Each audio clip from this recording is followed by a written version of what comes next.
Il est médias Kinshasa, mesdames et messieurs, bienvenue dans ces bulletins d'information à la télévision de l'éducation. Place au développement des titres. La chef du gouvernement, Judith Souminois, booste les chantiers du port en eau profonde des bananes, allez-je dire, pour plus de détails sur les bancs.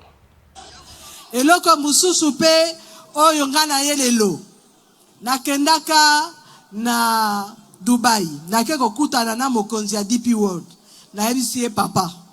Banda mokonzi mboka yakocha Pierre na banana po na port ngai nazomona eloko te likamongo nini alobi na ngai mama kobanga te d'ici décembre 2026 tokotala oromona nde musale kosalama yangwana lelo penga na uti kuna na port natali effectivement musale zotkende mais il faut s'assurer que musala pe kende na lombango pour vraiment bato ya mwanda bana ya mwanda bazwa penza musala ndenge sengeli pondenge toza awa to bandi na pora ya banana misala oyo ekosala makuna na ndenge port wana ekosila na ndenge ekobanda kosala musala banavire ekoya tokoza na besoin ya bato yango banani bato yango bino ba jeune. Tout à fait autre chose, suite à la diffusion sur les réseaux sociaux d'une vidéo accusant le gouverneur du Congo central de détourner les fonds des rétrocessions des EDT, les bourgmestres ont été conviés à une réunion à Matadi, suivez cet élément de Junior Tendele.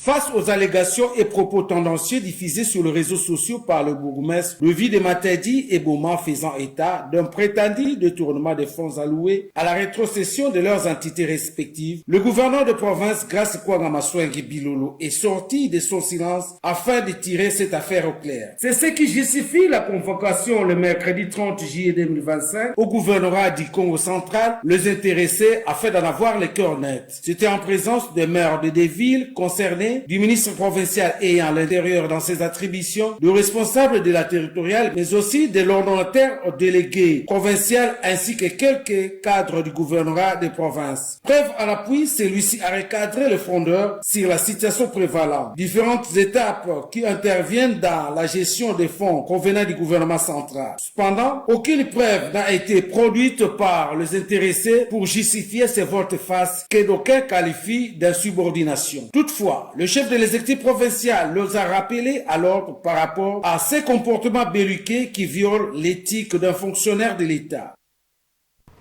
En sport, pour boucler ces bulletins d'information, le comité de normalisation de la Fédération congolaise de football association a procédé à la nomination de nouveaux membres du comité de gestion de la Ligue à foot, et c'est dans le cadre du préparatif de la saison sportive 2025-2026. Pour plus de suivre cet élément de Jerry Roméo Mwamba. Fini les suspens, le comité de gestion de la Ligue nationale de football connaît enfin ses nouveaux dirigeants. Le comité de normalisation de la Fédération congolaise de football association, dans sa mission de remettre de l'ordre dans des entités subdélégataires, a en effet procédé le week-end dernier à la nomination de nouveaux membres de cette instance habilités d'organiser les championnats au niveau national, question de vite entamer la saison sportive 2025-2026. Bosco Moukoubea, président sortant, a été maintenu à ce poste, mais sera secondé par de nouveaux membres. Entre autres, Rémi Abdallah et Eugène Kabongongoy comme vice-président et Roger Baloubakissa comme secrétaire national pour ne citer que cela.